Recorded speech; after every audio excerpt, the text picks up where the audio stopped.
मसीह में प्रिय भाइयों और बहनों, प्रभु और उद्धारकर्ता यीशु मसीह के अनमोल नाम में आपको नमस्कार।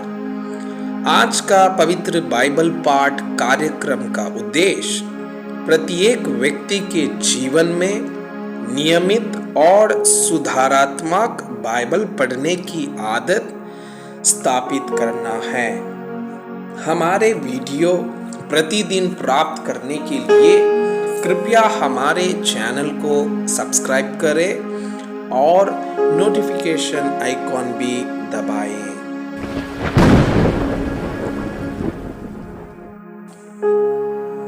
आज का पवित्र बाइबल पाठ उत्पत्ति के पुस्तक अध्याय 25। अब्राहम के अन्य वंश। तब अब्राहम ने एक और पत्नी ब्याह ली जिसका नाम कतूरा था। उससे जिर्मान, योशान, मदना, मीधान, इशबाक और शूह उत्पन्न हुए। योक्षान से शाबा और ददान उत्पन्न हुए और ददान के वंश में अशूरी, लतूशी और लुम्मी लोग हुए। मीधान के पुत्र येपा, येपेर, हनोक, अभीदा और एल्धा हुए। ये सब कतूरा की संतान हुए।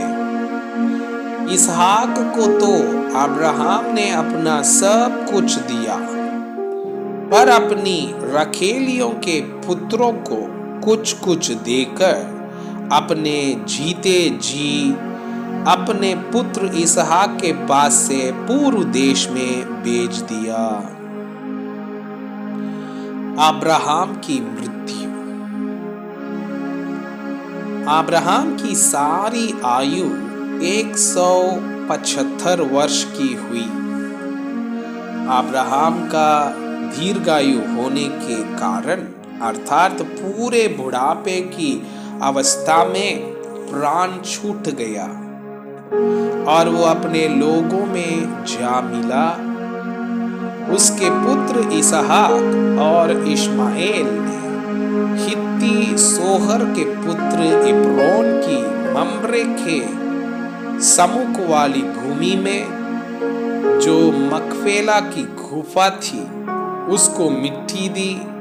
अर्थात जो भूमि अब्राहम ने हित्तियों से मोल ली थी उसी में अब्राहम और उसकी पत्नी सारा दोनों को मिट्टी दी गई। अब्राहम के मरने के पश्चात परमेश्वर ने उसके पुत्र इसहाक को, जो लहाई रोही नामक कुएं के पास रहता था, आशीष दी। इश्माएल की वंशावली। अब्राहम का पुत्र इश्माएल जो सारा की मिस्री दासी हाजिरा से उत्पन्न हुआ था, उसकी यह वंशावली है। इश्माएल के पुत्रों के नाम और वंशावली यह है। अर्थात इश्माएल का जेठा पुत्र नबायोत, फिर केदार, बेल, मिब्साम, मिश्मा, धूमा, मस्सा, खदर, तेमा, यतूर, नापीश और खेदमा। इश्माएल के पुत्र यही हुए और इन्हीं के नामों के अनुसार इनके गांवों और छावनियों के नाम भी पड़े। और यही 12 अपने अपने कुल के प्रधान हुए। इश्माएल की सारी आयु 137 वर्ष की हुई तब उसके प्राण छूट गए। और वो अपने लोगों में जा मिले। उसके वंश हबीला से शूर तक, जो मिस्र के सम्मुख अशूर के मार्ग में है, बस गए और उनका भाग उनके सब भाई बंधुओं के सम्मुख पड़ा।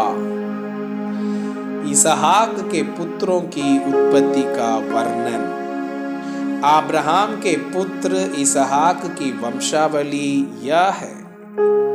अब्राहम से इसहाक उत्पन्न हुआ और इसहाक ने 40 वर्ष का होकर रिबका से, जो पद्दनराम के वासी अरामी बतूएल की बेटी और अरामी लाबान की बहन थी, विवाह कर लिया। इसहाक की पत्नी भांज थी, इसलिए उसने उसके निमित्त यहोवा से विनती की और यहोवा ने उसकी विनती सुनी। इस प्रकार उसकी पत्नी रिबका गर्भवती हुई। लड़के उसके गर्भ में आपस में लिपट के एक दूसरे को मारने लगे। तब उसने कहा, मेरी जो ऐसी ही दशा रहेगी तो मैं कैसे जीवित रहूंगी? और वो यहोवा की इच्छा पूछने को गई। तब यहोवा ने उससे कहा, तेरे गर्भ में 2 जातियां हैं और तेरी खोक से निकलते ही 2 राज्य के लोग अलग अलग होंगे और एक राज्य के लोग दूसरे से अधिक सामर्थी होंगे और बड़ा बेटा छोटे के अधीन होगा। जब उसके प्रसव का समय आया, तब क्या प्रकट हुआ कि उसके गर्भ में जुड़वे बालक है। पहला जो उत्पन्न हुआ वो लाल निकला और उसका सारा शरीर कंबल के समान रोमामय था, इसलिए उसका नाम एसाव रखा गया। पीछे उसका भाई अपने हाथ से एसाव की एड़ी पकड़ते हुए उत्पन्न हुआ और उसका नाम याकूब रखा गया। जब रिबका ने उनको जन्म दिया, तब इसहाक 60 वर्ष का था। एसाव द्वारा पहलौठे का अधिकार बेचना।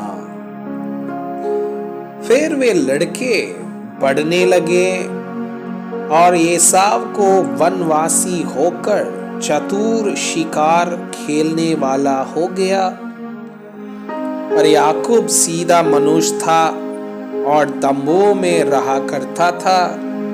इसहाक एसाव के अहेर का मांस खाया करता था, इसलिए वो उससे प्रीति रखता था, पर रिबका याकूब से प्रीति रखती थी। एक दिन याकूब भोजन के लिए कुछ दाल पका रहा था और एसाव जंगल से थका हुआ आया। तब एसाव ने याकूब से कहा, वह जो लाल वस्तु है, उसी लाल वस्तु में से मुझे कुछ खिला, क्योंकि मैं थका हूं। इसी कारण उसका नाम एदोम भी पड़ा। याकूब ने कहा, अपना पहलौठे का अधिकार आज मेरे हाथ बेच दे। एसाव ने कहा, देख, मैं तो अभी मरने पर हूं, इसलिए पहलौठे के अधिकार से मेरा क्या लाभ होगा? याकूब ने कहा, मुझसे अभी शपथ खा। अतः उसने उससे शपथ खाई और अपना पहलौठे का अधिकार याकूब के हाथ बेच डाला। इस पर याकूब ने एसाव को रोटी और पकाई हुई मसूर की दाल दी और उसने खाया पिया और उठकर चला गया। यों एसाव ने अपने पहलौठे का अधिकार तुच्छ जाना। मैं आपसे यह अनुरोध करता हूँ कि कृपया आज का बाइबल पाठ को अध्ययन करें और जिन वचनों के द्वारा आप प्रभावित हुए उसे अपने कॉपी में लिखें और आज दिन भर इस वचनों को अपने जीवन में अभ्यास करें। परमेश्वर चाहता है कि आप उनके समान सिद्ध और पवित्र बन जाएं। परमेश्वर आपको बहुताई से आशीष करें।